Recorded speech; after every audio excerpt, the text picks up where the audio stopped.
ವಾಕ್ಯವನೆಲ್ಲ ಮೋಹನಿಲ್ಲದಗೆ ಓದಿಸುವ ಜನರ ವೇದಾವತಿಗೆ ಸೇರುವ ಸಾಧುನಿಗೆ ಮಣಿಯುವೆನೋ ಸಾಧುನಿಗೆ ಮಣಿಯುವೆನೋ ನಿಜವನ್ನರಿಸುವ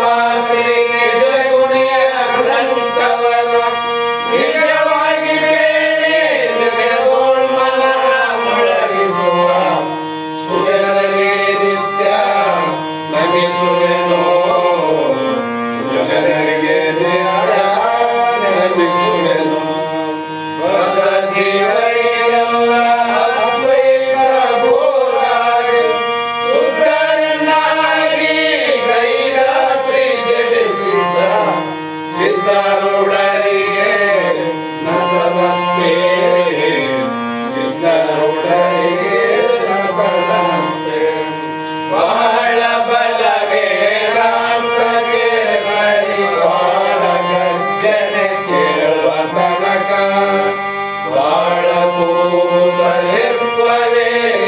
ಶಾಸ್ತ್ರವೆಂಬುವ ನರಿಗಳು ಬಾಳ ಶಕ್ತಿಯ ಸಿಂಹ ಗರ್ಜನೆ ಬಾಳ ಕೇಳಿದ ಬಳಿಕ ಕೂಗವು ಬಾಳ ಕೇಳಲು ಬೇಕು ವೇದಾಂತ ಶಾಸ್ತ್ರವನ್ನು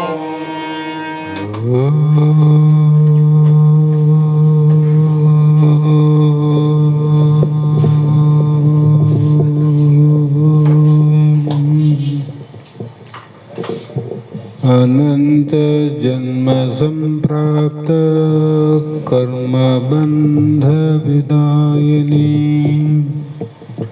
आत्मा ज्ञान प्रदानेन तस्मै श्री गुरुवे नमः। सिद्ध सद्गुरुपादाब्जं जननी जनकस्त तत्त्वोपदेशकर्तारं नत्वा भक्तिपुरस्सरम् जगदादि जगद्गुरु सिद्धारूढ़ महास्वामिಗಳ ಶ್ರೀಪಾದ ಪದ್ಮಗಳಿಗೂ ಆರೂಢ ಜ್ಯೋತಿ ಶಿವಪುತ್ರ ಮಹಾಸ್ವಾಮಿಗಳ ಶ್ರೀಪಾದಗಳಿಗೂ ಶ್ರೋತ್ರಿಯ ಬ್ರಹ್ಮನಿಷ್ಠ ಬ್ರಹ್ಮಲೀನ ಸದ್ಗುರು ಬಸವಾನಂದರ ಚರಣ ಕಮಲಗಳಿಗೂ ಅನಂತ ದೀರ್ಘ ದಂಡ ಪ್ರಣಾಮಗಳನ್ನು ಸಮರ್ಪಿಸುತ್ತ ಸದ್ಗುರು ಸಿದ್ಧಲಿಂಗಪ್ಪ ತಾತ ಕಪಗಲ್ ಇವರನ್ನು ಮನದೋಳು ಧ್ಯಾನಿಸುತ್ತ ತಮ್ಮೆಲ್ಲರಿಗೂ ವಂದಿಸುತ್ತ ಈ ದಿನ ಶ್ರೀಮನ್ ನಿಜಗುಣ ಯೋಗಿಗಳು ರಚಿಸಿದಂಥ ಪರಮಾನುಭವ ಬೋಧೆ ಎನ್ನುವ ಗ್ರಂಥದ 5ನೆಯ ಸಂಧಿಯ ಸಗುಣ ಯೋಗದ 8ನೆಯ ಸೂತ್ರ ಇಂದಿನ ಆಧಾರದ ವಿಷಯವಾಗಿದ್ದು, ನಿನ್ನೆಯ ಪರ್ಯಂತರವಾಗಿ ಮಹಾತ್ಮರು ಯಾವ ರೀತಿ ನಾವು ಪರಮಾತ್ಮನನ್ನು ದೇವರನ್ನು ನಿನ್ನ ಸ್ವರೂಪ ಸಾಕ್ಷಾತ್ಕಾರವನ್ನು ಮಾಡಿಕೊಳ್ಳಬೇಕಾದರೆ ನೀನು ಕುಳಿತುಕೊಳ್ಳುವ ಸಾಧನವನ್ನು ಮೊದಲು ತಿಳ್ಕೊಂತ ನಿನ್ನೆ ದಿನ ಆಸನ ಬಗ್ಗೆ ಹೇಳಿದರು. ಇವತ್ತು ಆ ಆಸನಗಳನ್ನ ಹಾಕಿದ ಮೇಲೆ ಮುಂದೆ ಏನು ಮಾಡಬೇಕು? ಅಲ್ಲಿ ಪ್ರಾಣಾಯಾಮವನ್ನು ಮಾಡಬೇಕು. ಪ್ರಾಣಾಯಾಮ. ನಿನ್ನೆ ತನು ಹಸು ಪ್ರಾಣ ಅಕ್ಷಿ ಒಡಗೂಡಿ ನಾಸಿಕಾಗ್ರದಳು ಸ್ಥಿರವಾಗಿ ನಿಲ್ಲಬೇಕಂತ ಹೇಳಿದ್ರಲ್ಲ. ಇವತ್ತು ಮುಂದುವರೆದು ಪ್ರಾಣಾಯಾಮ ಹೇಗೆಂದರೆ, ಇದನ್ನು ಯಾತಕ್ಕಾಗಿ ಮಾಡಬೇಕು? ಸಗುಣ ಯೋಗ ಬಿಡಬಾರದು. ಇದು ತನು ಮೂಲ ವೆನಿಸುತ್ತಿರ್ಪ ಅನಿಲ ನಿರೋಧನ ವನಿತೆ ಕೇಳು ಅದರಿಂದ ಮತಿ ಶುದ್ಧಿ ಅಂತ ಭಾಗ ಮಾಡಿದರು. ಯಾವುದಕ್ಕೋಸ್ಕರ ಅಂದರೆ, ಸತಿಯಳಾದ ಮೈತ್ರಾದೇವಿ ಕೇಳು, ಶರೀರಕ್ಕೆ ಗಮನ ಆಗಮನ ಮಾಡಲಿಕ್ಕೆ ಮತ್ತು ಶರೀರ ಕೆಡಲಾರದಂತೆ ಇರಲಿಕ್ಕೆ ಮುಖ್ಯವಾದದ್ದು ಯಾವುದು ಅಂದರೆ ವಾಯು ಅಂತ. ವಾಯು ಅಂದರೆ ಪ್ರಾಣ ಅಂತ. ಇದು ಶರೀರಕ್ಕೆ ಮೂಲ ಅಂದರು. ಎಲ್ಲ ಇತ್ತು, ಬುದ್ಧಿ ಆದ, ಮನಸ್ಸಾದ, ಚಿತ್ತ ಆದ, ಕಣ್ಣಾವ, ಕಿವಿ, ಕಾಲು, ಕೈ ಎಲ್ಲ ಅವ. ಪ್ರಾಣ ಇಲ್ಲಂದ್ರೆ ಏನು ಇಲ್ಲ. ಅಂದ್ರೆ ಮೂಲ ಅಂದ್ರೇನು? ಬೇರಿದ್ದಂಗಂತ ದೇಹಕ್ಕೆ. ಆ ಕಾರಣದಿಂದ ಅಂಥ ಒಂದು ನಿರೋಧನ ವಾಯುವನ್ನ ಏನು ಮಾಡಬೇಕು ಅಂದ್ರೆ, ನಿರೋಧನ ಅಂದರು. ನಿರೋಧನ ಅಂತ ಅಂದಾಗ ಅಲ್ಲಿ ಅದನ್ನ ಹಿಡಿಬೇಕಂದ್ರೆ ತಡೆಯುವುದೇ ಪ್ರಾಣಾಯಾಮ. ತಡಿಬೇಕು, ವಾಯುವನ್ನು ತಡಿಬೇಕು. ಯಾಕೆ ತಡಿಬೇಕ್ರಿ ಅಂದ್ರೆ, ಈ ಒಂದು ಶರೀರಕ್ಕೆ ಮುಖ್ಯವಾಗಿ ಇರಬೇಕಾಗಿತ್ತು. ಮುಂದೆ ಆ ಶರೀರ ಆರೋಗ್ಯವಾಗಿ ನಿನ್ನ ಮತಿ ಶುದ್ಧ ಆಗಬೇಕಾಗಿದ್ರೆ ನಿನ್ನ ಬುದ್ಧಿ ಶುದ್ಧತೆಗೋಸ್ಕರವಾಗಿ ಪ್ರಾಣಾಯಾಮವನ್ನು ಮಾಡು ಅಂದ್ರು. ಅದರಿಂದ ಏನಾಗ್ತದ? ಮತಿ ಶುದ್ಧಿ ಅಂದ್ರು, ಬುದ್ಧಿ ಶುದ್ಧಿ ಆಗ್ತದ. ಇಲ್ಲೇ ನಿಂತರೂ ಮೋಕ್ಷ ಆಗೋದಿಲ್ಲ, ಮತ್ತೆ ಜ್ಞಾನಕ್ಕೆ ಹೋಗಕ್ಕಲ್ಲ. ಈ ಒಂದು ಇದರಲ್ಲಿ ಕೂಡ 7 ಪ್ರಕಾರ ಅಂತ ಬರೀತಾರೆ. ನಮಗೆ ಗೊತ್ತಿದ್ದು ಒಂದೆರಡು ಇರ್ತಾವೆ. 7 ಪ್ರಕಾರ ನಿರೋಧನ ಮಾಡುವ ಸಾಧನಗಳು. ಅದಕ್ಕಾಗಿ ಪ್ರಾಣಾಯಾಮ ಅಂದ್ರೆ ಏನು ಅಂದ್ರೆ, ಪ್ರಾಣ ವೃತ್ತಿ ನಿರೋಧ ಪ್ರಾಣಾಯಾಮ ಅಂತ ವ್ಯಾಖ್ಯಾನ ಮಾಡ್ಯಾರ ಅವರು. ಅಂದ್ರೆ ಪ್ರಾಣದ ವೃತ್ತಿಯನ್ನ ತಡೆಯುವುದಕ್ಕೆ ಪ್ರಾಣಾಯಾಮ ಅಂತ ಕರೆದರು. ಪ್ರಾಣದ ವೃತ್ತಿ ಏನದ? ಶ್ವಾಸ ಉಚ್ಛ್ವಾಸ, ಒಳಗೆ ಹೋಗೋದು ಹೊರಗೆ ಬರೋದು, ಹೊರಗೆ ಹೋಗೋದು ಒಳಗೆ ಬರೋದು. ಇಂಥದ್ದನ್ನ ನಿರೋಧನ ಮಾಡಬೇಕಾಗಿರೋದು.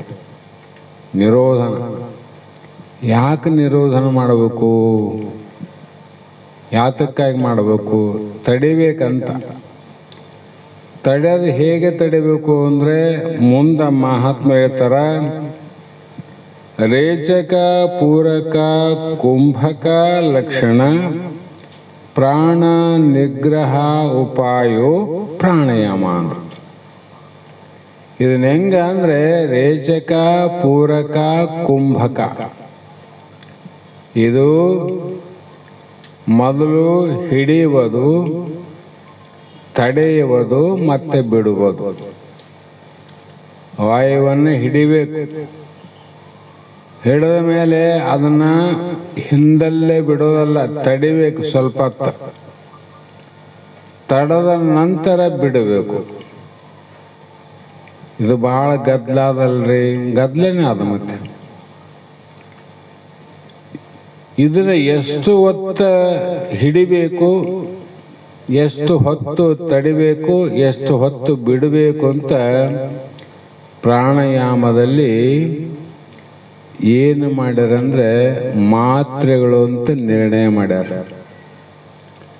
12 ಮಾತ್ರೆ, 24 ಮಾತ್ರೆ, 34 ಮಾತ್ರೆ ಪ್ರಕಾರವಾಗಿ ಅದು ಸಾಧನವನ್ನು ಮಾಡಬೇಕಾಗಿದೆ.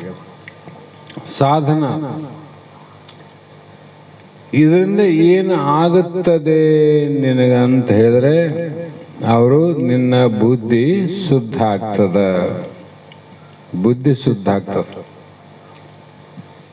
ಇಷ್ಟಕ್ಕೆ ವಿನ ಅದನ್ನ ತಡೆಯುವುದು, ಹಿಡಿಯುವುದು, ಬಿಡುವುದು ಯಾರ ಕೈಯಲ್ಲಿ ಅದು ಅಂದ್ರೆ ನಿನ್ನ ಕೈಯಲ್ಲಿಲ್ಲ, ನನ್ನ ಕೈಯಲ್ಲಿಲ್ಲ. ನಮ್ಮ ಕೈಯಾಗ ಅದೇನು? ಯಾಕಂದ್ರೆ ಇದು ಪ್ರಾಣವಾಯು ಅನ್ನೋದು 5 ಪ್ರಕಾರ ಮತ್ತು 7 ಪ್ರಕಾರ. ಪ್ರಾಣ, ಅಪಾನ, ವ್ಯಾನ, ಉದಾನ, ಸಮಾನ. ಇದು ಅಲ್ಲದೆ ಮತ್ತೆ ಉಪವಾಯುಗಳು 10. ಆ 10 ಉಪವಾಯು ಮುಖ್ಯವಾದ 5 ವಾಯುಗಳು ಇವೇನು ಮಾಡ್ತಾವಂದ್ರೆ ನಿರಂತರವಾಗಿ ಒಂದು ವಿಚಾರ ಮಾತಾದಿಲ್ಲಿ. ಈ ಪ್ರಾಣಕ್ಕೆ ಯಾಕ ಮೂಲ ಮಹತ್ವ ಕೊಡಬೇಕ್ರಿ ಅಂದ್ರೆ ನಮ್ಮ ಮನಸ್ಸು ಎಲ್ಲ ಕಡೆ ಸಂಚಾರ ಮಾಡಂಗಿಲ್ಲ. ಅದು ಹೃದಯ ಕಮಲ ಅಂತ ಬರೆದಾರ. ಮನಸ್ಸೆಲ್ಲದ ಹೃದಯದಲ್ಲಿ ಎಂದಿವಿ ಅಂದ್ರೆ ಎಲ್ಲ ಕಡೆ ಮನಸ್ಸಿಲ್ಲ ಅಂತ ಅರ್ಥ ಆಯ್ತಲ್ಲ.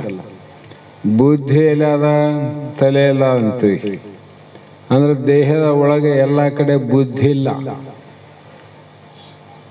ರೂಪವನ್ನು ನೋಡುವಂತ ಕಣ್ಣು ಎಲ್ಲದ ಮುಖದ ಮೇಲೆ ಆದವಿನ ದೇಹದ ಎಲ್ಲ ಕಡೆ ಇಲ್ಲ. ಶಬ್ದವನ್ನು ಆಲಿಸುವಂತ ಕಿವಿ ಎಲ್ಲದ ಅದು ಒಂದೇ ಕಡೆ ಆದವಿನ ಎಲ್ಲ ಕಡೆ ಇಲ್ಲ. ರುಚಿಯನ್ನು ತಿಳಿಯುವಂತ ನಾಲಿಗೆ ಇಲ್ಲ ಅದಂದ್ರೆ ಬಾಯಿಯೊಳಗಷ್ಟ ಆದವಿನ ಎಲ್ಲ ಕಡೆ ನಾಲಿಗೆ ಇಲ್ಲ. ಆದರೆ ಪ್ರಾಣವಾಯು ಮಾತ್ರ ಶರೀರ ಪೂರ್ಣ ಸಂಚಾರೇ ಪ್ರಾಣವಾಯು ಅಂತ. ಇಡೀ ಶರೀರ ತುಂಬ ಸಂಚಾರ ಮಾಡ್ತದ ವಾಯು. ಹೌದಲ್ರಿ? ಅನುಭವಕ್ಕೆ ತರಬೇಕಲ್ಲ. ಪ್ರಾಣವಾಯು ಪ್ರಾಣ ಬಂದ ಏನು ಮಾಡ್ತದ ಕೆಲಸ ತಿಳಿಬೇಕಾಗ್ಯದ ನಾವು. ಅದಕ್ಕಾಗಿ ಕೂರ್ಮ, ಕುರ್ಕರ, ದೇವದತ್ತ, ಧನಂಜಯ ಅನ್ನುವಂಥ ಉಪವಾಯುಗಳು ನಮ್ಮ ಅಂಗಾಲಿನಿಂದ ಅಣ್ಣೆತ್ತಿವರೆಗೂ ವಾಯು ಕೆಲಸ ಮಾಡ್ತಾವ. ನರನಾಡಿಗಳಲ್ಲಿ ಹೋಗ್ತದ. ಅಪಾನ ಉಪಾನ ಎಲ್ಲ ಕಡೆ ಹೇಳಿರಲ್ಲ. ಆದರೂ ಕೂಡ ಇದು ಸಂಚಾರ ಹೇಗಿದೆ ಅಂದ್ರೆ ಯಾರ ಕಡೆ ಇದೆ? ನಿನ್ನ ಕೈಯಲ್ಲಿಲ್ಲ, ನನ್ನ ಕೈಯಲ್ಲಿಲ್ಲ. ಈ ಶರೀರದ ಧರ್ಮ ಅದರ ಕೈಯಲ್ಲಿಲ್ಲ. ಇದು ಯಾರ ಕೈಯಿಲ್ಲ ಅದಂದ್ರೆ ಭಗವಂತನ ಆಜ್ಞೆ ಮೇಲೆ ಅದ. ಪ್ರಾಣಕ್ಕೆ ಯಾರ ಭಯ ಅದಂದ್ರೆ ನಿನ್ನ ಭಯ ಇಲ್ಲ ಪ್ರಾಣಕ್ಕ, ಪರಮಾತ್ಮನ ಭಯ ಅದ. ಯಾಕ್ರಿ ಅಂತ ಕೇಳಿದ್ರೆ ಪ್ರಾಣ ವಾಯುವಿನ ವಿಚಿತ್ರ ಲೀಲೆ ಅದ. ಅದು ಸ್ವಭಾವ ಹೇಗಂದ್ರೆ ಹೊರಗೆ ಹೋಗ್ತದಿಲ್ಲ. ಹೊರಗೆ ಹೋದಂತ ಗಾಳಿನ ಹಿಡ್ಕೊಂಬ ನೋಡಮ್ಮ, ನಿನ್ನ ಕಡೆಯಿಂದ ಸಾಧ್ಯ ಆಗ್ತದ? ಒಳಗೆ ಹೋಗ್ಯದ, ಒಳಗೆ ಹೋದದ್ದು ಹೊರಗೆ ತಗೊಂಬ, ಹೊರಗಿದ್ದದ್ದು ಒಳಗೆ ತಗೋ. ನಿನ್ನ ಕೈಯಿಂದ ಒಳಗಿದ್ದದ್ದು ವಾಯುವನ್ನ ಹೊರಗೆ ತರೋ ಶಕ್ತಿ ಇಲ್ಲ. ಹೊರಗೋದ ಗಾಳಿ ಹೊರಗೆ ಹೋದ್ರೆ ಒಳಗೆ ತರೋ ಶಕ್ತಿ ಇಲ್ಲ. ಆದರೆ ನಿಯಮದಿಂದ ಯಾವ ತಪ್ಪಿದರೂ ಕೂಡ ಹುಟ್ಟಿದ ತಾಯಿಯ ಗರ್ಭದಲ್ಲಿ 7ನೇ ತಿಂಗಳಲ್ಲಿ ಬಂದು ಸೇರಿದಂಥ ಪ್ರಾಣವಾಯು ನಿನ್ನ ಪ್ರಾರಬ್ಧ ಕರ್ಮ ಮುಗಿಯತಾನ ಸತತವಾಗಿ ನಮ್ಮ ದೇಹವನ್ನು ರಕ್ಷಣೆ ಮಾಡ್ತಕ್ಕಂಥದ್ದೇ ಪ್ರಾಣವಾಯು. ಅದಕ್ಕೆ ಕೆಲವು ಜನ ಪ್ರಾಣವೇ ದೇವರು ಅಂತಾರೆ. ಪ್ರಾಣವೇ ದೇವರು. ಆ ಪ್ರಾಣ ಇಲ್ಲಂದ್ರೆ ಏನಿಲ್ಲಲ್ಲ ಅಂತ ಅವರು. ಆದ್ರೆ ವೇದಾಂತ ನಿರ್ಣಯ ಹಂಗಲ್ಲ. ವೇದಾಂತ ನಿರ್ಣಯ ಹಂಗಲ್ಲ. ಪ್ರಾಣ ಆತ್ಮ ಆಗೋದಿಲ್ಲ. ಯಾಕಾಗೋದಿಲ್ಲ? ಪ್ರಾಣ ಏನದ ಚಲನತ್ವ ಅದಕ್ಕೆ ಸಂಚಾರಿ ಅದು. ಪ್ರಾಣ ಹೋಗ್ತದ ಬರ್ತದ ಅಂದ್ರೆ ಚಲನತ್ವ ಅದಲ್ಲ, ಹೋಗೋದು ಬರೋದು ಹೋಗೋದು ಬರೋದು ಅದ. ಸೂರ್ಯ ಈ ಕಡೆ ಮುಡ್ತಾನ, ಈ ಕಡೆ ಮುಳುಗ್ತಾನ, ಮತ್ತೆ ಈ ಕಡೆ ಮುಳುಗ್ತಾನೆ, ಈ ಕಡೆ ಹೋಗ್ತಾನ. ಆದರೆ ಪ್ರಾಣ ಪರಮಹಂಸರ ಕೇಳಬೇಕು, ಹಂಸರು ಅಲ್ಲ, ಯೋಗ ಮಾಡೋರವರು. ಪರಮಹಂಸರು ಆ ಪ್ರಾಣಕ್ಕೆ ಅಚಲ ಅಂತಾರೆ, ಆತ್ಮಗೆ. ಪ್ರಾಣಕ್ಕೆ ಚಲನತ್ವ ಅದ, ಇದು ಆತ್ಮ ಆಗೋದಿಲ್ಲ, ಹೋಗೋದು ಬರೋದು ಮಾಡ್ತದಲ್ಲ. ಅದು ಪ್ರಾಣ ಚಲನತ್ವದಿಂದ ಕೂಡದ, ಆತ್ಮ ಅಚಲನಾಗ್ಯಾನ. ಅದಕ್ಕೆ ಪ್ರಾಣ ನೀನಲ್ಲ ಅಂದ್ರವ್ರು. ಪ್ರಾಣ ಆತ್ಮ ಅಲ್ಲ, ಹೆಂಗಾಗ್ತದ? ದೋಷ ಬರಂಗಿಲ್ಲ ಇಲ್ಲಿ. ಮತ್ತೆ ಪ್ರಾಣವನ್ನ ಕ್ರಿಯೆ ಮಾಡ್ತದ. ಎರಡನೇ ದೃಶ್ಯ ಅಂದ್ರೆ ಕ್ರಿಯೆ ಮಾಡ್ತದ. ಏನು ಕ್ರಿಯೆ ರೀ? ಒಂದು ದಿನಕ್ಕೆ 21,600 ಸಲ ಶ್ವಾಸ ಉಚ್ಛ್ವಾಸ ಕ್ರಿಯೆಯನ್ನು ಮಾಡ್ತದೆ, ಕರ್ಮ ಮಾಡ್ತದ. ಅದು ಆತ್ಮ ಕರ್ಮ ಮಾಡ್ತಾನೆ. ಅಂದ್ರೆ ಪ್ರಾಣಕ್ಕೆ ಆತ್ಮ ಅಂದ್ರೆ ಎರಡನೇ ದೋಷ ಬರ್ತದೆ, ಹೌದಿಲ್ಲ? ಮತ್ತೆ ಇನ್ನೂ ಇದೇ ಪ್ರಕಾರ ವಿಚಾರ ಮಾಡ್ತಾ ಹೋದ್ರೆ ಆತ್ಮ ಅಕ್ರಿಯೆ ವಿನಃ ಕ್ರಿಯೆ ಮಾಡೋನಲ್ಲ. ಆತ್ಮ ಯಾಕೆ ಕ್ರಿಯೆ ಮಾಡಂಗಿಲ್ಲ, ಯಾಕೆ ಹೋಗೋದಿಲ್ಲ ಬರೋದಿಲ್ಲ ಅಂದ್ರೆ ಆತ್ಮಗ ಹೋಗಕ್ಕೆ ಬರಕ್ಕೆ ಜಾಗ ಇದ್ರಲ್ಲ, ಪರಿಪೂರ್ಣ ಅದ ಆತ್ಮ. ಆತ್ಮ ಪರಿಪೂರ್ಣ ಇಲ್ಲ ಅಂದ್ರೆ ಪ್ರಾಣವಾಯು ಹೋಗ್ತದ, ಜಾಗ ಅದ ಹೋಗ್ತದ. ಎರಡನೇ ದೋಷ ಆತ್ಮ ಅಂದ್ರೆ. ಮತ್ತೆ ಇನ್ನೂ ಕೂಡ ಈ ಪ್ರಾಣವನ್ನ ನೀನೇ ಹಿಡಿತಿದ್ದೆ, ತಡಿತಿದ್ದೆ, ಬಿಡ್ತಿದ್ದೆ ಅಂದ್ರೆ ನಿನ್ನ ಆಧೀನ ಪ್ರಾಣ ಆದವಿನ. ನಿನ್ನ ಆಧೀನ ಪ್ರಾಣ ಅಂದ್ರೆ ನಿನ್ನ ಆಳಿದ್ದಂಗ ಅಂತ ಅರ್ಥ. ನಿನ್ನ ಸೇವಕ, ಮಾಲೀಕಲ್ಲ. ಯಾಕ? ನೀನು ಹಿಡಿತಿದ್ದಲ್ಲ, ನಿನ್ನ ಕೈ ಸಿಕ್ಕದ, ತಡಿತಿದ್ದಿ, ನಿನ್ನ ಕೈ ಸಿಕ್ಕದ, ಬಿಡ್ತಿದ್ದಿ, ನಿನ್ನ ಆಧೀನ ಅದ. ಆ ಕಾರಣ ಪ್ರಾಣವೇ ಆತ್ಮ ಅಂದ್ರೆ ಈ ದೋಷಗಳು ಬರ್ತಾವಂತ ಪರಮಹಂಸ ಪರಮ ಸುಜ್ಞಾನಿಗಳೇರು ಪ್ರಾಣಕ್ಕೆ ಆಧಾರವಾಗಿರ್ತಕ್ಕಂಥ ಆಸೆ ಕೊಟ್ಟದ್ದು ಯಾವ್ದು? ಅದು ಆತ್ಮ. ಅದಕ್ಕೆ ಮಹಾಪ್ರಾಣ ಅಂತ ಇವರು ಶರಣರು ಅದಕ್ಕೆ ಮಹಾಪ್ರಾಣ ಅಂದ್ರು. ವೇದಾಂತಿಗಳು ಆತ್ಮ ಅಂದ್ರು, ಶೈವರು ಲಿಂಗ ಅಂದ್ರು. ಯಾರು ಏನೇ ಕರೆದ್ರು ಕೂಡ ಇರ್ತಕ್ಕಂಥ ಸತ್ಯವಸ್ತು ಒಂದೇ, ಸತ್ಯ. ಹಾಗಾಗಿ ಅದು ಎಷ್ಟು ಮುಖ್ಯ ಇದೆ ಅಂದ್ರೆ, ಇದು 7 ಪ್ರಕಾರ ಪ್ರಾಣ ಅಂತ ನಾವು ಕರಿತೀವಿ. ಇನ್ನೊಂದು ವಿಚಾರ, ಯಾರ ಆಧೀನ ಆದಂದ್ರೆ ನಿನ್ನ ಆಧೀನ ಇಲ್ಲಂದ್ವಲ್ಲ.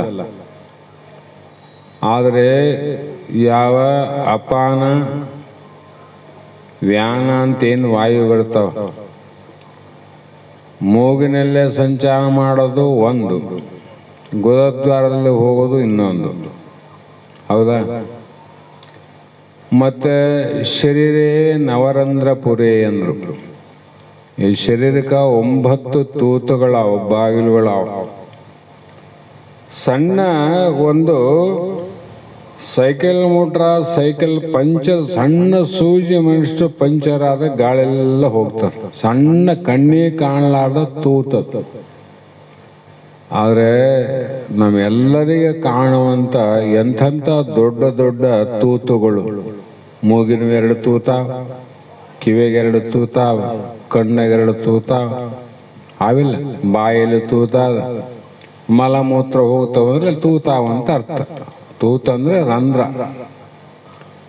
ಇಷ್ಟೆಲ್ಲ 9 ಬಾಗಿಲು ತೆರೆದ್ರು ಕೂಡ ಆ ಪ್ರಾಣವಾಯು ಹೊರಗೆ ಹೋಗಲಾರ್ದಂಗ ಹೋಗ್ತದ, ಮತ್ತೆ ಬರ್ತದ ಮತ್ತೆ ಹೋಗ್ತದ. ಅಂದ್ರೆ ಇದು ಯಾರ ಆಧೀನದಲ್ಲಿ ಆದ ಅಂತ ವಿಚಾರ ಮಾಡ್ಬೇಕಾಗಿದೆ. ನೋಡ್ರಿ, ಒಂದು ಪೀಪಿಗೆ ಒಂದು ತೂತಾಕಿ ನೋಡ್ರಿ, ಗಾಳಿ ಇರ್ತದ. ಆದ್ರೆ ಇದಕ್ಕೆ ಮೊದಲೇ ಹೇಳಿನಿ, ಇದು ಯಾರ ಆಧೀನ ಅಂದ್ರೆ ಪರಮಾತ್ಮನ ಆಧೀನ. ಅದಕ್ಕೆ ಸೂತ್ರ ಯಾಕಿಟ್ಟ ಅಂದರೆ ಸರಿಯಾದ ರಂಧ್ರಗಳನ್ನು ಮಾಡಿ ಈ ಮನೆಯನ್ನು ಸರಿಯಾಗಿ ಕಟ್ಟಿ ಈ ಮನೆಯಲ್ಲಿ ಎಲ್ಲೆಲ್ಲಿ ಬಾಗಿಲು ಎಲ್ಲೆಲ್ಲಿ ಕಿಟಕಿಲು ಎಲ್ಲೆಲ್ಲಿ ಏನು ಹೋಗಬೇಕು ಅನ್ನುವುದನ್ನು ಭಗವಂತ ಅತೀ ಸುಂದರವಾಗಿ ಶ್ರೇಷ್ಠವಾದ ಶರೀರವನ್ನು ಕೊಟ್ಟು ಕಳಿಸನ. ಅದಕ್ಕಾಗಿ ವಿಚಿತ್ರವಾದ ಕ್ರಿಯೆಗಳುಂಟು. ಅದಕ್ಕೆ ನಿಜಗೊಂಡ್ರೆ ಹೇಳ್ತಲ್ಲ, ಶರೀರ ಇದನ್ನು ನುಡಿಯೋದು ಇಂದ್ರಜಾಲದ ಆಟಗಳುಂಟೆ. ಆಟ ಈ ಆಟ ಯಾವ ಆಟ ಅದನ್ನು ನೋಡು, ಬೇಡಂತಲ್ಲ. ಆದ್ರೆ ನಿನ್ನ ಶರೀರ ರಚನೆ ಆಗ್ಯದಲ್ಲ, ಈ ಆಟ ನೋಡು, ಇದನ್ನು ನೋಡು. ಮೊದಲು ನಾನಾ ಕ್ರಿಯೆ ನಡೀತವೆ ಇಲ್ಲಿ. ಕೆಳಗಿನ ವಾಯು ಹೋದ್ಮೇಲೆ ಮತ್ತೆ ಈ ಕಡೆ ಮೇಲೆ ಬರಕ್ಕೆ ವಾಯು ಬೇಕಲ್ಲ. ಈ ಕಡೆ ಮೇಲೆ ಈ ಕಡೆಯಿಂದ ಹೊರಗೆ ಹೋಯ್ತು, ಮತ್ತೆ ಒಳಗೆ ಬರಕ್ಕೆ ಯಾರು ಹೊರಗೋದನ್ನ ಒಳಗೆ ಜಗ್ಗವನು, ಕೆಳಗೋದನ್ನ ಮೇಲೆ ಜಗ್ಗವನು ಯಾರು? ಕೆಳಗೆ ಹೋಗ್ತದಲ್ಲ, ಮತ್ತೆ ಮೇಲೆ ಬರಬೇಕಲ್ಲ. ಅದು ಮೇಲೆ ಹೋಗ್ತದ, ಮತ್ತೆ ಒಳಗೆ ಬರಕ್ಕಲ್ಲ. ಬಂದು ಎಲ್ಲಿ ಸೇರಬೇಕು? ಅದಕ್ಕೆ ಹೃದಯ ಕಮಲ ಮಧ್ಯದಲ್ಲಿ ಅಂದರು.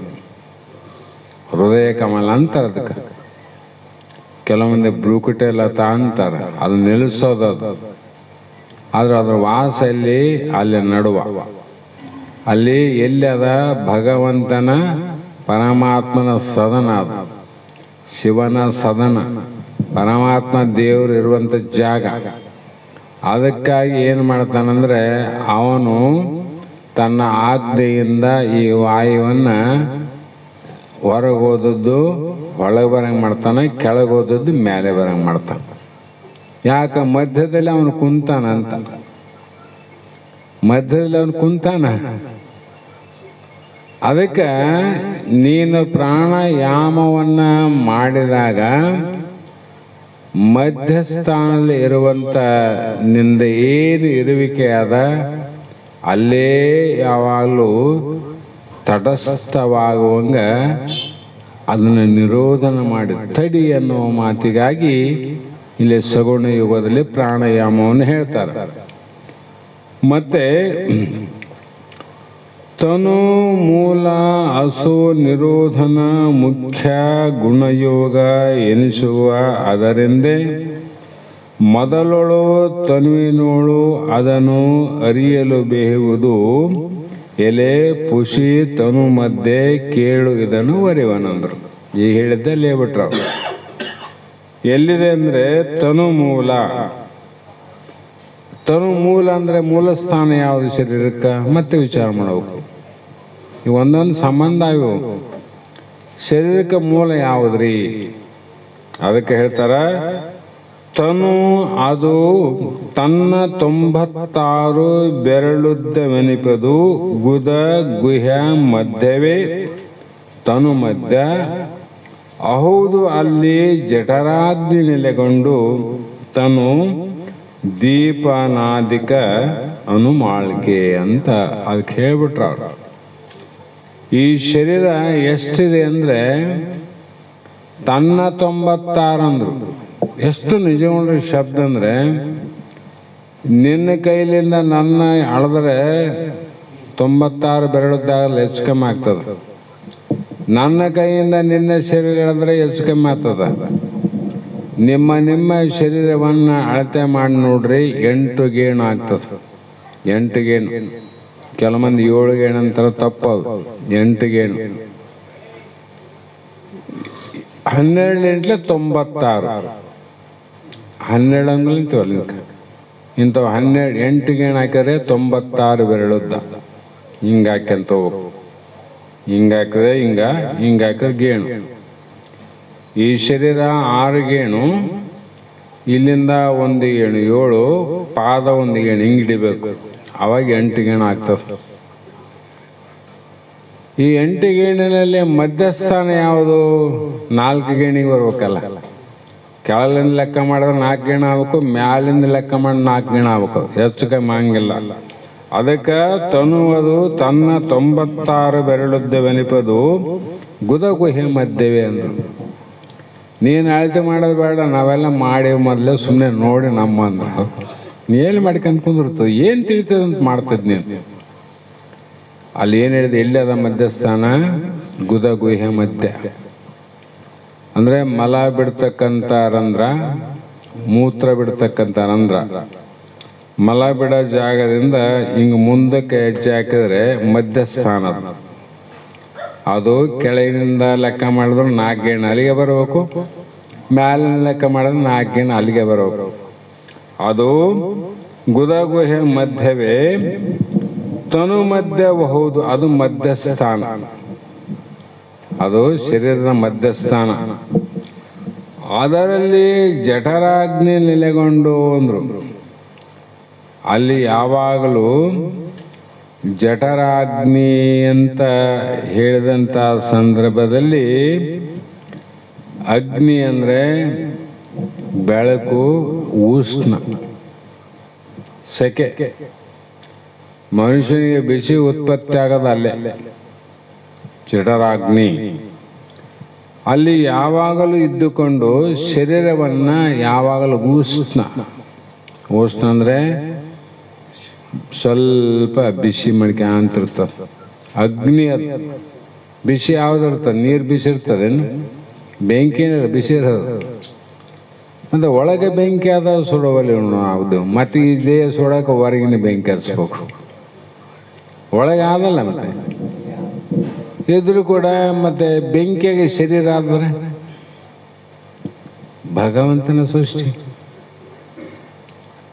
ನೀನು ಹೊರಗೆ ಬೆಂಕಿಯಾಗ ನಿನ್ನ ಶರೀರವೇ ಸುಡೋಕೆ ಹೊರಗಿನ ಬೆಂಕಿ ಬೇಕು. ಹಾಗಾಗಿ ಯಾವಾಗಲೂ ಬಿಸಿ ಮಾಡ್ತದೆ. ಯಾಕೆ ಬಿಸಿ ಮಾಡಬೇಕು?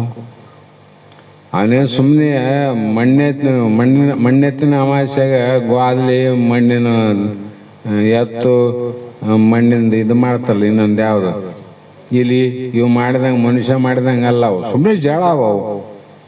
ಮಣ್ಣಿಂದ ಎತ್ತು ಭಾಳ ಚಲೋ ಮಾಡ್ಯಾನ, ದಾ ಅಂದ್ರೆ ಮುಂದ್ಕೋತಾವ ನಾವು. ಅದು ಗ್ವಾಲಿ ಮಾಡ್ಯಾನ ಮನುಷ್ಯ, ಅದ್ರ ಮೇವು ಹಾಕಿದ್ರೆ ತಿಂತದೇನದು. ಯಾಕ?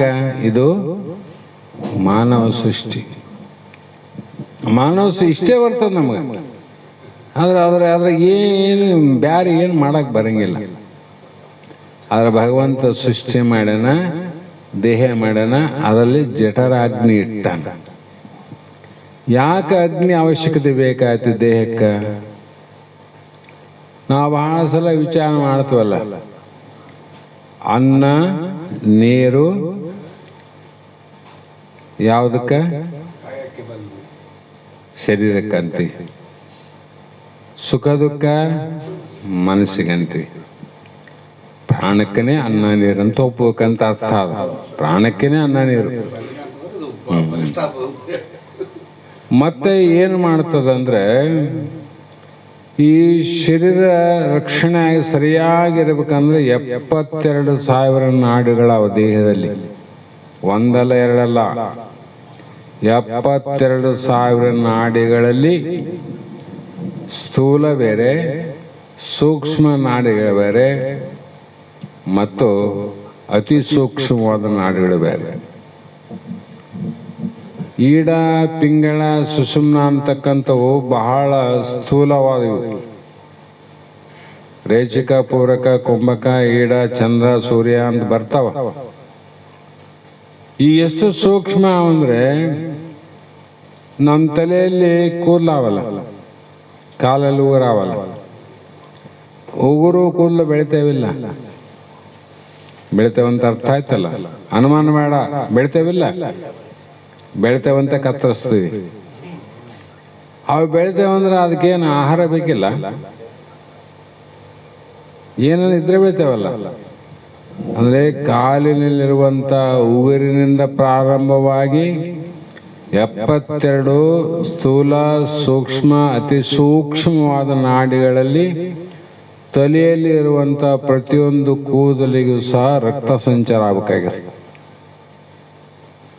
ಹೌದಾ?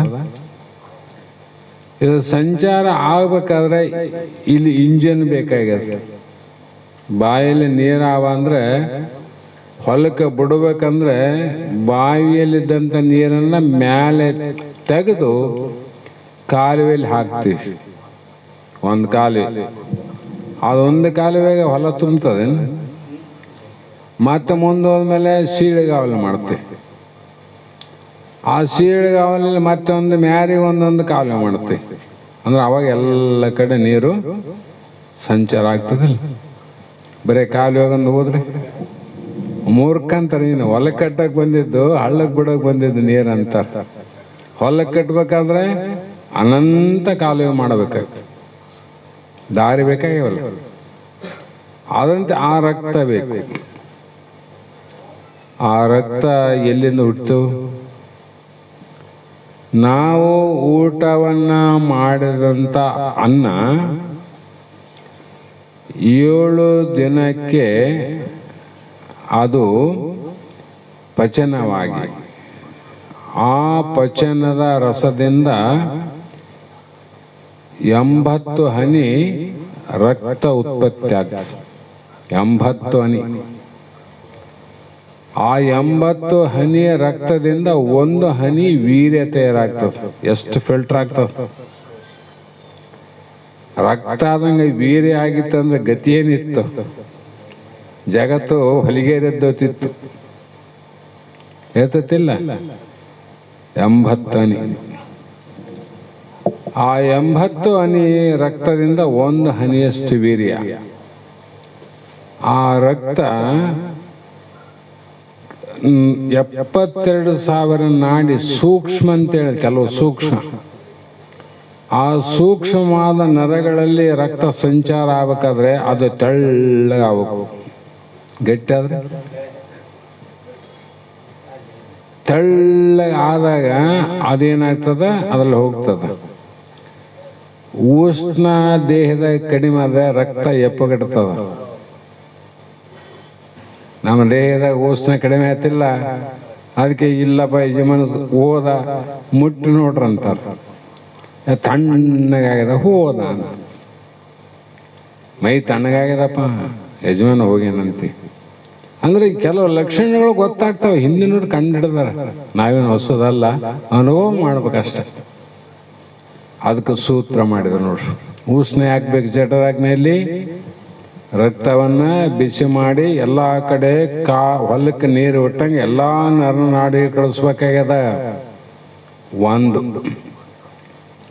2ನೇದ್ದು, ನಾವು ಊಟ ಮಾಡಿದಂಥ ಅನ್ನ ಅನ್ನೋದು ನಾವೆಲ್ಲಿ ಮನೆಯ ಹೊಲೆಯಲ್ಲಿ ಅಗ್ನಿಯಿಂದ ಬೇಯಿಸಿ ಕುದಿಸಿ ಮೃದು ಮಾಡಿ ತಿಂತೀವಿ.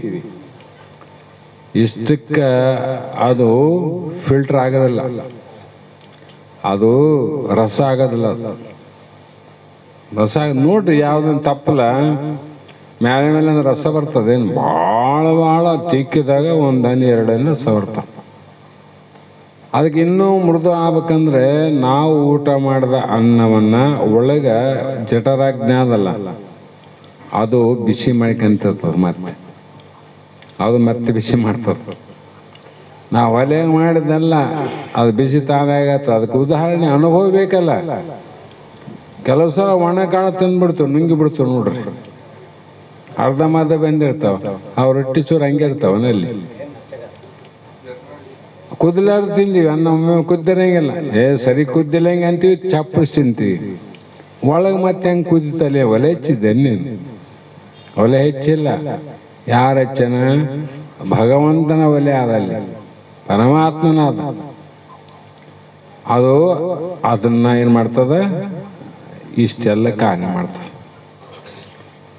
ಆ ಕಾರ್ಯದಿಂದ ರಕ್ತ ಏನು ಮಾಡ್ತು ಮುಂದಂದ್ರೆ, ಆ ರಕ್ತದಲ್ಲಿ ಮತ್ತೆ 3 ಭಾಗ ಆಗ್ತದೆ. ಸ್ಥೂಲ ಭಾಗ, ಸೂಕ್ಷ್ಮ ಭಾಗ ಅಂತ ಭಾಗ ಆಗ್ತದೆ. ಕನಿಷ್ಠ ಭಾಗ ಆಗ್ತದೆ. ಕನಿಷ್ಠ ಭಾಗ ಏನಾಗ್ತದ? ಫಿಲ್ಟರ್ ಆಗಿ ಎಲ್ಲ ಕುಟ್ಟಿ ಎಲ್ಲ ಆದ್ಮೇಲೆ ಶಿಪ್ಪೆ ಗಟ್ಟಿ ಗಿಂಡಿ ಹೊರಗಾಗ್ತವಿಲ್ಲ ಕಬ್ಬಿಂದ. ಅದ್ರಂಗ ಅದು ಫಿಲ್ಟರ್ ಆಗಿ ಲಾಸ್ಟ್ ಕೆಲ್ಸಕ್ಕೆ ಬರಲಾರ್ದು ಬೇದೆಯಾಗಿ ಹೊರಬರ್ತದೆ. ಬೇದೆಯಾಗಿ ಬರ್ತಲ್ಲ. ಮತ್ತೆ ಇದರ ಉತ್ತಮವಾದ ಭಾಗ ಏನಾಗ್ತದೆ? ಅದು ಉತ್ತಮವಾದ ಭಾಗ, ಅದು ಮನಸ್ಸಾಗ್ತದೆ. ಮನಸ್ಸು ಮಧ್ಯಭಾಗ ಅಂತೂ ಗೊತ್ತಲ್ಲ, ರಕ್ತ. ಅದಕ್ಕಾಗಿ ರಕ್ತ ಎದರಿಂದ ಆಯ್ತು ನಮ್ಗೆ ಗೊತ್ತಾಯ್ತಲ್ಲ. ಈಗ ನಾವು ಊಟವನ್ನ ಮಾಡಿದಂಥ ಪದಾರ್ಥದಿಂದನೇ ಅದು ರಕ್ತ ಆಗಿದೆ. ಆ ರಕ್ತದ ಸೂಕ್ಷ್ಮ ಭಾಗವೇ ನಮ್ಮ ಮನಸ್ಸಾಗೋದಿಲ್ಲ. ಮತ್ತೆ ನಾವು ಯಾವುದನ್ನು ತಿನ್ನಬೇಕು, ಯಾವ್ದು ತಿನ್ನಬಾರ್ದಂತ ವಿಚಾರ ಮಾಡಿ ತಿನ್ಬೇಕು, ಸಿಕ್ಕ ತಿನ್ಬೇಕು. ಅದಕ್ಕೆ ಶಾಸ್ತ್ರಗಳಲ್ಲಿ ವಿಚಾರ ಮಾಡಿದ್ರು, ಸತ್ವಾತ್ ಸಂಜಾಯಿತೆ ಎಂದು ಭಗವದ್ಗೀತೆಯಲ್ಲಿ. ನೋಡು, ನೀನು ಸಾತ್ವಿಕ ಗುಣದ ಆಹಾರವನ್ನು ತಿನ್ನು. ಸಾತ್ವಿಕ ಆಹಾರ, ನವವಿಧ ಧಾನ್ಯಗಳಲ್ಲಿ ಭಗವಂತ ಏನು ಮಾಡ್ಯಾನ, ಆ ಧಾನ್ಯಗಳನ್ನು ಏನಾದರೂ ತಿನ್ನು, ತುಪ್ಪ ಹೋಳಿಗೆ ಏನಾದರೂ ತಿನ್ನು.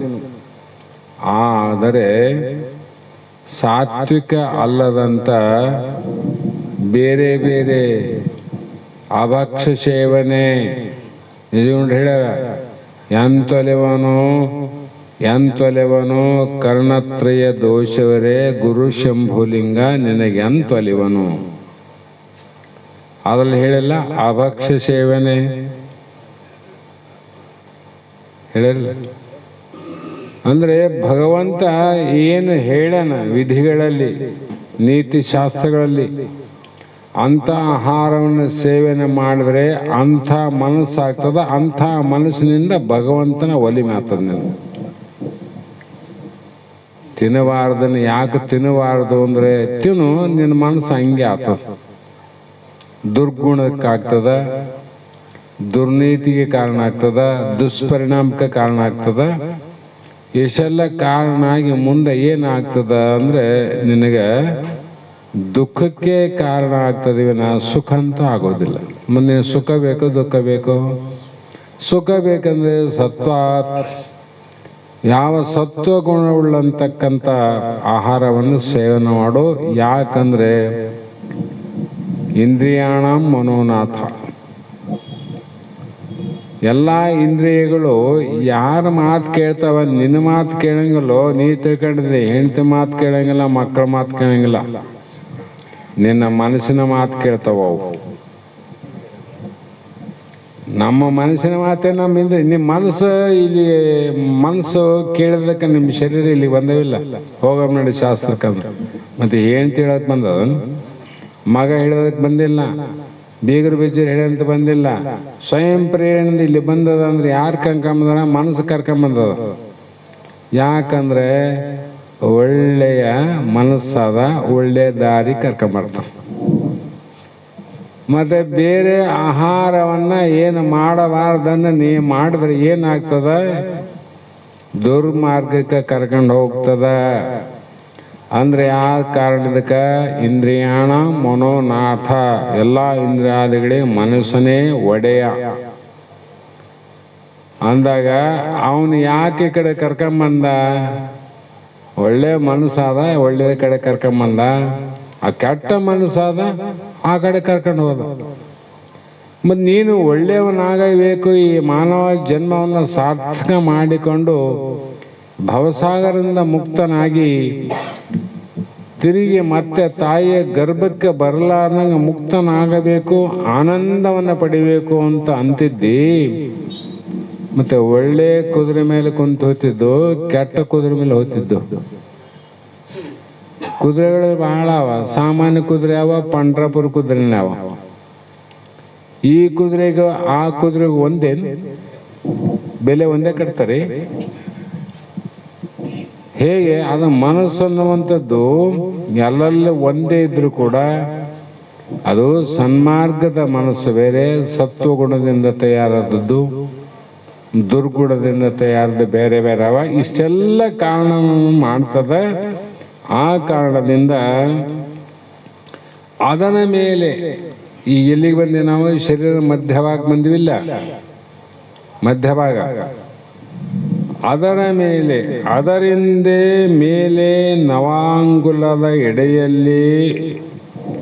ಎಡೆಯನಿಪದು ನಾಭಿ ಅಲ್ಲಿ ನಾಡಿ ಕಂದದ ಪದದು 4 ಅಂಗುಲದ ಆಯತದಿಂದ ಇರ್ಪದು ಅದು ನಿಜ ಕುಂಡಲಿ ಒಡಗೂಡಿ.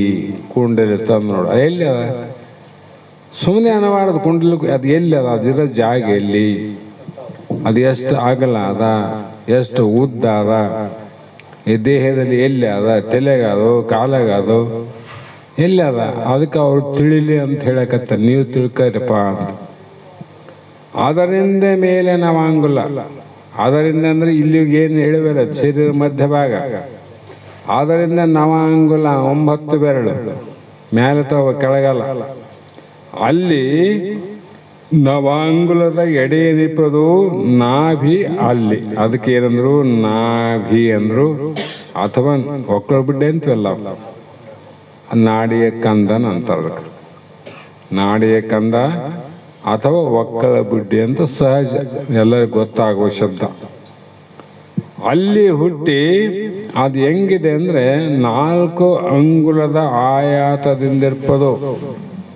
ಎಷ್ಟು ಶೋಧನೆ ಮಾಡ್ಯಾರ ಮುನಿಗಳು. ನಾವು ಕಣ್ಣಿಗೆ ಏನನ್ನು ಕೊಟ್ರೆ 4 ಇಂಚು ಅಳತೆ ಮಾಡಂದ್ರೆ 1 ಇಂಚು ಸ್ವಲ್ಪ ಹೆಚ್ಚಾರ ಮಾಡ್ತೀವಿ, ಕಡಿಮೆ ಮಾಡ್ತೀವಿ. ಕಾರಣ ವಸ್ತುವನ್ನ ಅಳತೆ ಮಾಡಕ್ ಬರಂಗಿಲ್ಲ. ಕಾಣಲಾದ ದೇಹದ ರಚನೆಯನ್ನು ಅಳತೆ ಮಾಡ್ಯಾರ ನೋಡು ಮುನಿಗಳು. 4 ಅಂಗುಲ ಅಂದ್ರೆ ಹಿಂಗ್ ಹಿಡಿಬೇಕು, ಮುಷ್ಟಿ 1 2 3 4 ಅಲ್ಲ, ಇಷ್ಟೇ ಇರ್ತದ. ಎಲ್ಲಿ ನಾಭಿಯ ಕಂದ. ಅಲ್ಲಿ ಏನದಂದ್ರೆ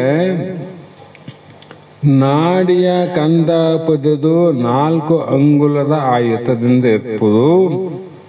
ಅದಕ್ಕೆ ಏನಂದ್ರು ನಿಜ ಕುಂಡಲಿ ನಾಡಿ ಸಹಿತವಾಗಿರ್ತದ. ಕುಂಡಲಿ ನಾಡಿ ಬಿಡಬಾರ್ದಲ್ಲ. ಅಲ್ಲಿ ಪ್ರಮಾಣ ವಿಸ್ತೃತವಾಗಿ ಕುಂಡಲಿನ ಶಕ್ತಿ ಅಲ್ಲಿರ್ತದ. ಕುಂಡಲಿ ಶಕ್ತಿ ಇರ್ತದ. ಎನಿತು ನಾಡಿಗಳು ಅವನು ಇನಿತು ಮಾ ಕಂದದೆಂ ಜನಿಸಿವು ಜಾಲದ ಒಡಗೂಡಿ ಮನ ಎಡೆಯಾಡುವ ಎಡೆಗಳ ಅವರಳು ಮುಖ್ಯವೆನಿಪವೇ 3 ನಾಡಿಗಳಿಲ್ಲಂದ್ರು. ಹೇಗೆಂದ್ರೆ ಶರೀರದಲ್ಲಿ ಎಷ್ಟು ನಾಡಿ ಅಂತ ಹೇಳಿವಲ್ಲ, ಎಷ್ಟು ನಾಡಿಗಳವ? 72. ಅವೆಲ್ಲ ನಾಡಿಯ ಗಡ್ಡಿಯಿಂದಲೇ ಉತ್ಪನ್ನ ಆಗ್ಯಾವ ನೋಡು. ಅದು ಯಾವುದೊಂದು ಇದಿರ್ತದೆ ನೋಡಿರ್ಬೇಕು ನೀವು. ಅದರಿಂದ ಎಲ್ಲೋ ಜುಬ್ರು ಬಂದಿರ್ತಾವ. ಎಲ್ಲ ನಾಡಿಗಳು ಅಲ್ಲಿಂದ ಹುಡ್ತಾವಂತ ಆಯ್ತಲ್ಲ. ಹುಟ್ಟಿ ಅವುಗಳಲ್ಲಿ ಪ್ರಾಣವಾಯು ಅನ್ನೋದು ಸಂಚಾರ ಮಾಡ್ತದೆ. ಅಲ್ಲಿ ಬೇಕಲ್ಲ ಮತ್ತೆ ಅವಕ್ಕೆ, ಅವೆಲ್ಲ ಬೇಕಾಗಿಲ್ಲ. ಸಂಚಾರ ಮಾಡಿ ಅವುಗಳಲ್ಲಿ 3 ನಾಡಿಗಳು ಬಹಳ ಮುಖ್ಯ. ಅದು ರೇಚಕ, ಪೂರಕ, ಕುಂಭಕ ಅಂತೇಳಿ. ಈಡ, ಪಿಂಗಳ, ಸುಷುಮ್ನ. ಎಡ, ಬಲ, ಮಧ್ಯ. ಮಧ್ಯದ್ದೇ ಸುಷುಮ್ನ ನಾಡಿ. ಈ ನಾಡಿಯಿಂದ ನಾಡಿಯ ಕಂದಕ್ಕ ಪ್ರಾಣವಾಯುವಿನ ಸಂಚಾರ ಆಗ್ತದೆ ನೋಡ್ರಿ. ಅಲ್ಲೇ ಇವು 3 ಮುಖ್ಯವಾದವು. ಈ 72,000 ನಾಡಿಗಳಲ್ಲಿ 10,000 ನಾಡಿ ನಷ್ಟ ಆಗಲಿ, 20,000 ನಾಡಿ ನಷ್ಟ ಆಗಲಿ, ಶರೀರಕ್ಕೆ ಅಂಥದ್ದೇನು ಆಗೋದಿಲ್ಲ ಪರಿಣಾಮ. ಸ್ವಲ್ಪ ವ್ಯತ್ಯಾಸ ಆಗ್ತದೆ, ಸ್ವಲ್ಪ ವ್ಯತ್ಯಾಸ ಆಗ್ತದೆ. ಈ 3 ಮುಖ್ಯ ನಾಡಿ ಅವಲ್ಲ, ಈ ನಾಡಿಯಲ್ಲಿ ವಾಯುವಿನ ಸಂಚಾರ ಹೆಚ್ಚು ಕಡಿಮೆ ಆಯ್ತಂದ್ರೆ ನಮ್ಮನ್ನು ಮುಗಿಯಕ್ಕೆ ಬಂದದಂತ ಕೌಕರು ಸಮೀಪ. ಇವೆಲ್ಲ ಗೊತ್ತಿದ್ದವರಿಗೆ ಮರಣ ಸೂಚನೆಯಿಂದ ಹೇಳ್ತಾರೆ, ಬಡಪ ನಾ ಉಳಿಯಂಗಿಲ್ಲ ಅಂತಾರೆ. ಯಾಕೆ ಗೊತ್ತಾಗಿದೆ ಅಂತ ಹಣೆ ಬರ, ನಾ ಉಳಿಯಂಗಿಲ್ಲ ಅಂತ. ಅವ್ನಿಗೆ ಅಷ್ಟಕ್ಕೆ ತಿಳ್ಕೊಂಡ್ರೆ ಉಳಿಯಂಗಿಲ್ಲ, ನೀನು ಸಾಯುವೇನ ಅನ್ನೋದು ನಾವಂತೀವಿ. ಉಳಿಯಂಗಿಲ್ಲ ಅಂತ ಹೇಳ್ತದಲ್ಲ, ನೀನು ಸಾಯತ್ತೇನು?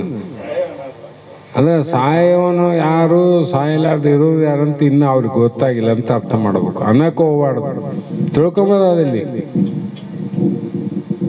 ಹೌದಿಲ್ಲ? ಹಾಗಾಗಿ ಎಡ ಬಲವೆನೆಪ ನಾಸ ಪೂಂಟಾಂತರ ವೈದಿ ಬಿಡದಿರ್ಪ ಈಡೆ ಪಿಂಗಳೆಗಳು ನಡುವೆ ಶಿಖಾಂತರ ಮಾದುವೆ ಸುಸುಮ್ನ ನಾಡಿ ಮಡದೆ ಕೇಳು ಅದು ಯೋಗದಳು ಮುಖ್ಯ ಅಂತ ಮತ್ತೆ ತೆಗೆದ್ಬಿಟ್ರ ಅವ್ರು. ಯೋಗದಳು ಇದು ಬಹಳ ಮುಖ್ಯವಾದದ್ದು. ಅದಕ್ಕೆ ಅದು ಮಾಡಬೇಕು. ಯೋಗ ಮಾಡಬೇಕಂದ್ರೆ ಜ್ಞಾನ ಯೋಗಕ್ಕೆ ಯೋಗ ಮಾಡೋದ, ಜ್ಞಾನ ತಿಳಿದ, ವ್ಯತ್ಯಾಸ ಇಷ್ಟೇ. ಈಗ ತಿಳಿಯೋದ್ರಿಂದ ಅರ್ಥ ಆಗ್ತಾವಲ್ಲ. ಇಲ್ಲೇನು ಮಾಡಿರಿ ನೀವು?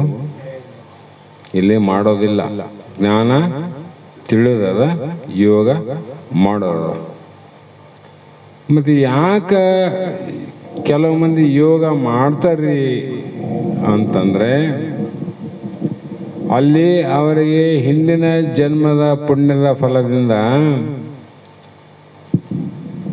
ಯಾವ ಮಲ ವಿಕ್ಷೇಪ ದೋಷ ಅವಲ್ಲ, ಪಾಪ ನಿವೃತ್ತಿ ಆಗಿದೆ. ವಿಕ್ಷೇಪ ದೋಷದಿಂದ ಮನಸ್ಸು ಚಂಚಲ ಅದ ಭಾಳ ಅವ್ರಿಗೆ. ಆ ಮನಸ್ಸು ಚಂಚಲ ಅದ. ಆ ಮನಸ್ಸನ್ನ ಚಂಚಲತ್ವದಿಂದ ಬಿಗಿ ಹಿಡಿಬೇಕಾದ್ರೆ ಯೋಗ ಮಾಡಪ್ಪ ಅಂದ ಸಾಧನ ಮಾಡಿ. ಮತ್ತೆ ಏನೋ ಒಂದು ಮಾಡ್ಬೇಕಲ್ಲ. ನೀನು ನಿಂತಿತ್ತಂದ್ರೆ ನೀ ಏನು ಮಾಡೋ ಅವಶ್ಯಕತೆ ಇಲ್ಲ ಅಂತ.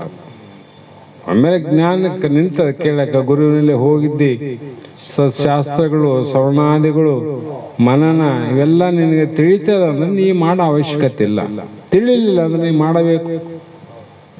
ಅವ್ರು ಹೇಳಿದ್ದು ಬರ್ದದ್ದು ಸುಳ್ಳಂತ ಒಪ್ಪಾಡ್ರಿ, ಸುಳ್ಳಂತ ಕಬಡ್ರಿ. ಅಧಿಕಾರಿಗಳ ಮೇಲೆ ಹೇಳ್ಯಾರ ಅವರು. ಯಾಕೆ ಹೇಳಬೇಕಾಗಿದೆ? ಮಂದಮತಿಗೆ, ವಿಚಾರಿಗೆ, ದೈವಪರನಿಗೆ ಚಂದವೆನಿಪ ಕಾಂಡಗಳನ್ನು ಎಂತು ಒರೆಯುವುದು ಗುರುವಿನ ಕರ್ತವ್ಯ ಅದ. ಯಾವುದನ್ನು ತುಚ್ಛ ಮಾಡಬೇಡ. ಪರಂಪರಾ ಸಾಧನ. ಯಾಕಂದ್ರೆ ಅವ್ರು ತಿಳಿಲಿಲ್ಲ ಅಂದ್ರೆ ಮತ್ತೆ ಯಾಕೆ ತಿಳಿಯವಲ್ತು ಅಂತ ಕಂಡಿಡ್ದು ಇದು ಔಷಧ ಕೊಟ್ಟಿದ್ದೆ, ಇದು ಯಾಕೆ ಹೋಗಿಲ್ಲ ಅಂತ ತಿಳ್ಕೊಂಡು ಮತ್ತೆ ಇನ್ನೊಂದು ಕೊಡೋ ಔಷಧ. ನೀವು ಕೊಟ್ಟೋದಕ್ಕೆ ಹೋಯ್ತು ಅಂದ್ರೆ ಮತ್ತೆ ಯಾಕೆ ಔಷಧ ಕೊಡೋಕೆ ಹೋಗ್ತಿ? ಕಡಿಮೆನೇ ಆಗಿಲ್ಲ, 3 ದಿನ ಆಯ್ತು, ಗೋಲಿ ನುಂಗುತ್ತೀನಿ, ಏನಾಗಿಲ್ಲ ಅಂದ್ರೆ ಇಲ್ಲ ಬ್ಯಾರೆ ಇದ್ದಂಗ ಅಂತ ಇನ್ನೊಂದು ಔಷಧ ತೊಗೊಂಡಂಗ. ಇವೆಲ್ಲ ಯಾಕಂದ್ರೆ ಜ್ಞಾನಕ್ಕೆ ಪರಂಪರಾ ಸಾಧನಗಳಿವು. ಇವು ಪರಂಪರಾ ಸಾಧನಗಳು.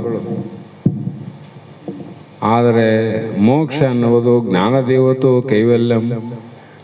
ಜ್ಯೋತಿಯ ಬಲದಿಂದ ತಮಂದದ ಕೇಡು ನೋಡ, ಸತ್ಯದ ಬಲದಿಂದ ಅಸತ್ಯದ ಕೇಡು ನೋಡ, ಜ್ಞಾನದ ಬಲದಿಂದ ಅಜ್ಞಾನದ ಕೇಡು ನೋಡ. ಹೇಳಿಲ್ಲ ಅಣ್ಣ ಬಸವಣ್ಣವ್ರು ಹೇಳಿದ್ರು.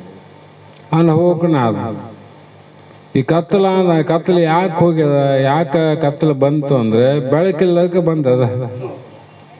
ಇದಕ್ಕೇನು ಬೇರೆ ಶಾಸ್ತ್ರ ಪುರಾಣ ತೆಗೆದು ನೋಡೋದು ಬೇಕಾಗಿಲ್ಲ. ಬೆಳಕು ಹೋಯ್ತು, ಕತ್ತಲು ಬಂತು.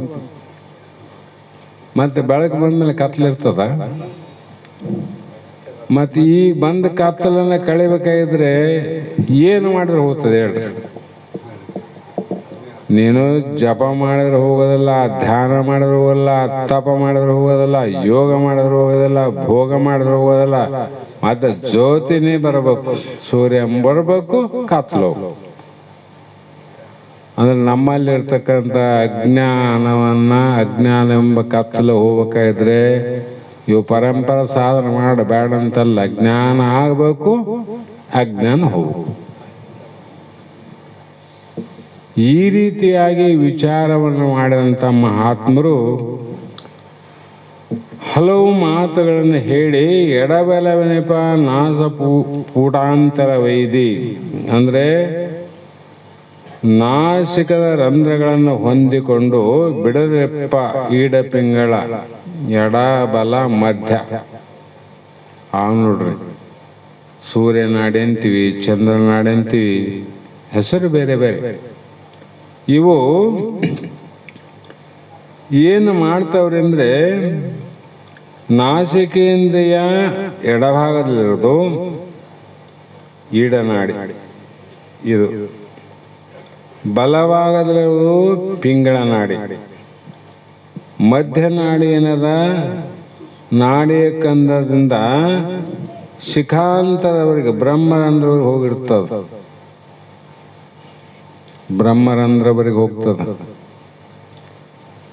ಅದು ಏನು ಆಗ್ತದ ಅನ್ನೋದು ಮುಂದೆ ಬರ್ತದ, ಅದು ಬಂದ ಹೇಳ್ತೀನಿ. ಕುಂಡಲಿ ಹಬ್ಬಿಸ್ಬೇಕಂದ್ರೆ ಏನು ಹೆಂಗೆ ಹೇಳ್ತದೆ, ಏನು ಮಾಡದೆ ಎದ್ದೇಳ್ತದೆ ಕುಂಡಲಿ. ಏನು ಬಡಿಗಿಲಿಂದ ಹುತ್ತಿನಾಗ ಹಾವು ಹೊಕ್ಕದ, ಬಡಿಗಿಲು ಹೊಡೆದ್ರೆ ಹಾವು ಹೊರಗೆ ಬಂದು ಸತ್ತೋಗ್ತದೇನ, ಅದು ಒಳಗಾದ ಎದ್ರಲ್ಲಿ ಹೊಡಿತಿದ್ವಿ.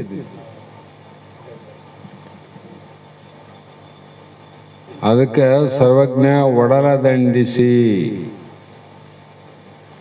ಶರೀರವನ್ನ ದಂಡನೆ ಮಾಡಿದರೆ ಬಡಿಗೆಯಿಂದ ಹುತ್ತದಲ್ಲಿ ಹಾವನ್ನ ಹೊತ್ತು ವ್ಯರ್ಥವಾದಂಥ ಸರ್ವಜ್ಞಂದ. ಅದು ಎಲ್ಲಿ ಹುತ್ತಿನಾಗ ಹಾವು ಅದ ನೋಡೇನ ಸರಿ, ಹುತ್ತಿನಾಗ ಆದಂತ ಹುತ್ತು ಬಡಿದ್ರೆ ಹಾವು ಸಾಯ್ತದೆ ನೋಡಿನ. ಬಡಿಗೆಯಲ್ಲಿ ಹೊಡೋದು ವ್ಯರ್ಥನೇ ಆಯ್ತು, ನಿಮ್ಮ ಸಾಧನೆ ವ್ಯರ್ಥ ಅಲ್ಲ. ಅದ್ರಂಗ ಶರೀರವೆಂಬ ಹುತ್ತಿನಲ್ಲಿ ಹಬ್ಬ ಹಾವು ನೋಡು ಎಂತದ್ದ ಅದು ಸರಿ ಬರು. ಕಾಯವೆಂಬ ಹುತ್ತಿನೋಡು ಭುಜುಗುಡುತ್ತದೋ ಅಂದ್ರ ಅದನ್ನ ಮ್ಯಾಲೆ ದಂಡನೆ ಮಾಡಿದ್ರೆ ಹುತ್ತು ಹೊಡೆದಷ್ಟು ವ್ಯರ್ಥ ಹೆಂಗಾಗ್ತದ, ಮ್ಯಾಲೆ ಹೊಡೆದ್ರೆ ಒಳಗಿಂದ ಅದೇನು ಸಾಯ್ತದ. ಎಷ್ಟು ಚಂದ ಮಹಾತ್ಮರು ಹೇಳ್ಯಾರ. ಮಹಾತ್ಮರು ಹೇಳಿದ ಮಾತುಗಳು ನಾವು ವಿಚಾರ ಮಾಡೋದು.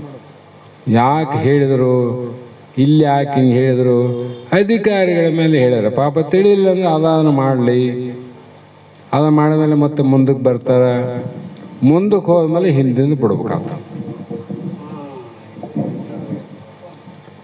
ಇದು ನಮ್ಮ ಅಜ್ಞಾನ.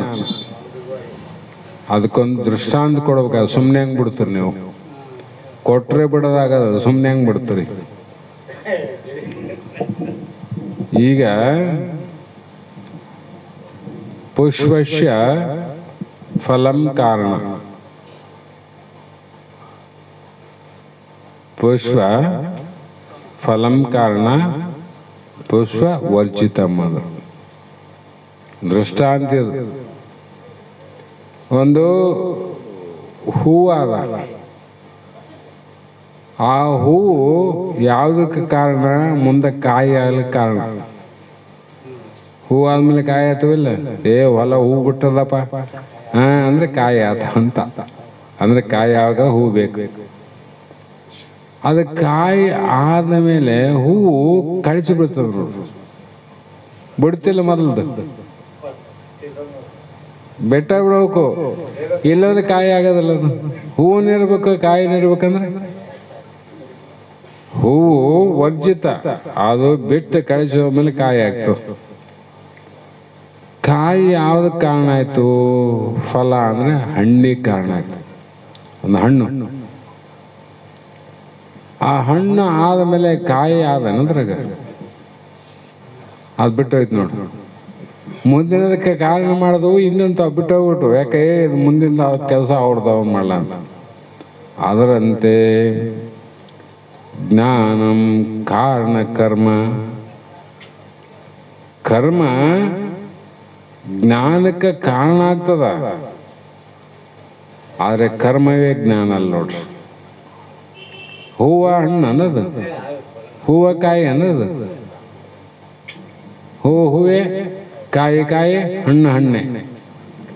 ಕರ್ಮ ಪರಂಪರ ಸಾಧನ, ಹೂವು ಹೆಂಗಾಯ್ತು ಕಾಯಿಗೆ, ಅದರಂತೆ ನೀವು ಮಾಡುವಂಥ ಉತ್ತಮ ಕಾರ್ಯ ಸಾಧನೆಗಳು ಜ್ಞಾನಕ್ಕೆ ಕಾರಣ ಆಗ್ತಾವ. ಜ್ಞಾನ ಆದ್ಮೇಲೆ ಮತ್ತೆ ಹಿಂದೆನೂ ಬಿಡ್ಬೇಕಿಲ್ಲ. ಕರ್ಮ ವರ್ಜಿತ, ಹೂವ ಹೆಂಗ ವರ್ಜಿತ, ಅದನ್ನ ಕರ್ಮನ ಹಿಡ್ತೀನಿ, ಕರ್ಮನೂ ಹಿಡ್ತೀನಿ, ಜ್ಞಾನನೂ ಪಡಿತೀನಿ ಅಂದ್ರೆ ಅದಕ್ಕೆ ಮಹಾತ್ಮರು ಹೇಳಿದರು, ಅದು ನೀರೊಳಗೆ ಬಿದ್ದವನಿಗೆ ತಲೆಗೆ ಕಟ್ಟಿದ ಬೆಂಡು ಕಾಲೋಳು ಕಟ್ಟಿಕೊಂಡ, ತಲೆಯೋಳು ಕಟ್ಟಿದ ಬೆಂಡು ಕಾಲೊಳಗೆ ಕಟ್ಟಿದ ಗುಂಡು, ಗುಂಡು ತೇಲಲು ಬಿಡೋದು ಮತ್ತೆ ಬೆಂಡು ಮುಳುಗಲು ಬಿಡೋದು. ಅಂದ್ರೆ ಮಧ್ಯದಾಗ ಒದ್ದಾಡಿ ಸತ್ತೋಗ್ಬಿಡ್ತಾನೆ. ಆ ಮ್ಯಾಲೆ ತೇಲ್ಸೋ ಬೆಂಡು ಕಟ್ಕೊಂಡಿದ್ದಿ, ಮತ್ತೆ ಕಾಲ ಗುಂಡು ಕಟ್ಕೊಂಡಿದ್ದಿ. ತೇಲಬೇಕಂತಿದ್ದಿ, ಆ ಗುಂಡು ನಿನ್ನ ಮುಳುಗಿಸ್ತಾಳು ಜಗ್ತದ.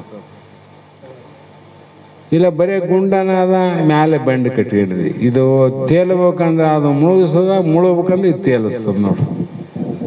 ಜ್ಞಾನ ನಿನ್ನ ಮೇಲೆ ಹತ್ತುವುದು, ಕರ್ಮ ನಿನ್ನ ಭೋಗ ತರದು. ಕರ್ಮ ಕಬ್ಬಿಣದ ಗುಂಡಿದ್ದಂಗ, ಜ್ಞಾನ ಬೆಂಡಿದ್ದಂಗ. ನಿನ್ನ ಹಣೆ ಬರೀ ಏನಾಗ್ತದ, ಇದಾದ್ಮೇಲೆ ಅದು ಬಿಡು, ಮುಗೀತು. ತೇಲಕತ್ತಿನ ಗುಂಡೆ ಹಾಕ, ಗುಂಡು ಕಿತ್ತು ಗುಂಡು ಬಿಚ್ಚಬೇಕಿಲ್ಲ ಅಲ್ಲಿ. ಇಲ್ಲಂದ್ರೆ ಈ ಕಡೆ ಮುಳುಗಲಾದ ತೇಲ ಸುಮ್ಮನೆ ಮಧ್ಯದ ಸತ್ತೋಣಿ. ಅಂದ ಕಾರಣ ಏನು? ಅಥೋ ಭ್ರಷ್ಟೋ ತಥೋ ಭ್ರಷ್ಟೋ ಶಾಸ್ತ್ರ ಹೇಳ್ತದ. ಕರ್ಮವನ್ನು ಮಾಡಿ ಭೋಗಕ್ಕ ಉತ್ತಮ ಲೋಕಕ್ಕೂ ಹೋಗಲಿಲ್ಲ, ಜ್ಞಾನ ಸಾಧನ ಮಾಡಿ ಮುಕ್ತನೂ ಆಗಲಿಲ್ಲ. ನಡುವ ಮಧ್ಯದಲ್ಲಿ ಬಿದ್ದು ಒದ್ದಾಡಿ ಭವಸಾಗರಲ್ಲಿ ಮುಳುಗಿ ಮುಳುಗಿ ಮುಳುಗಿ ಸತ್ತು ಹೋದಿ ಅನ್ನುವಂಥ ಮಾತನ್ನು ಕೇಳಿ, ಹಾಗಾಗಿ ಫೋನ್ ಹಚ್ಚ. ಇಲ್ಲಿಗೆ ಸಮಯ ಆಗದ. ಈಗೊಂದು ನಮ್ಮವರೇ ಆದಂಥ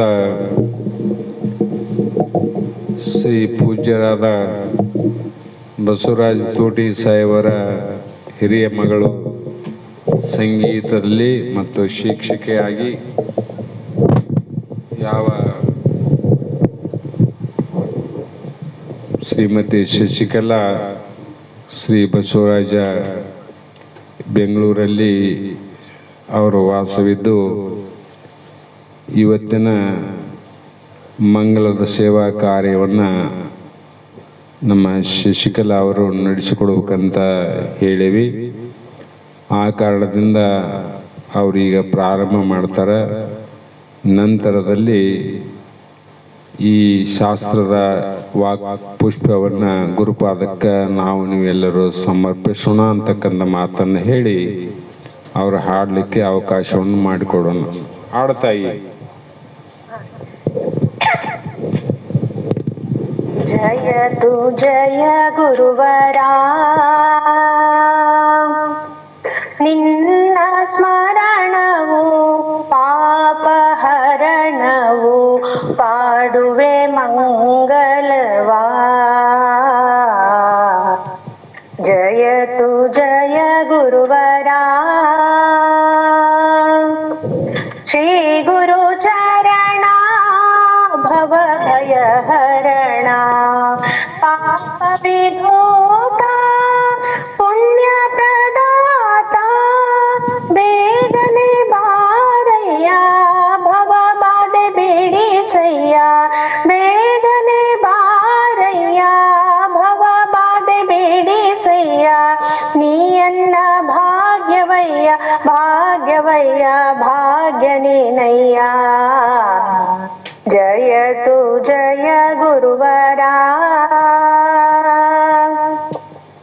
ತನು ಮನ ಧನಕ್ಕೆ ಒಡೆಯನು ನೀನೆ, ಜೀವ ಕೋಟಿಯ ಅಂತರಾತ್ಮನೆ, ಅಜ್ಞಾನ ಕಳೆಯ ಸುಜ್ಞಾನ ನೀಡಯ್ಯ, ಅಜ್ಞಾನ ಕಳೆಯ ಸುಜ್ಞಾನ ನೀಡಯ್ಯ. ನೀಯನ್ನ ದೇವರಯ್ಯ ದೇವರಯ್ಯ ದೇವ ನೀನಯ್ಯ. ಜಯತು ಜಯ ಗುರುವರಾ,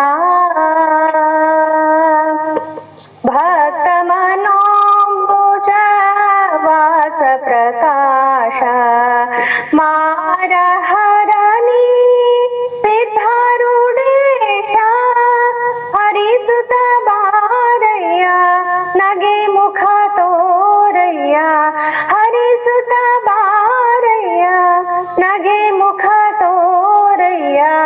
ನೀಯನ್ನ ದೇವರಯ್ಯ ದೇವರಯ್ಯ ದೇವರಯ್ಯ ದೇವನೀನಯ್ಯ ಜಯತು ಜಯ ಗುರುವರ ನಿನ್ನ ಸ್ಮರಣವು ಪಾಪಹರಣವು ಪಾಡುವೆ ಮಂಗಲವಾ ಜಯತು ಜಯ ಗುರುವರ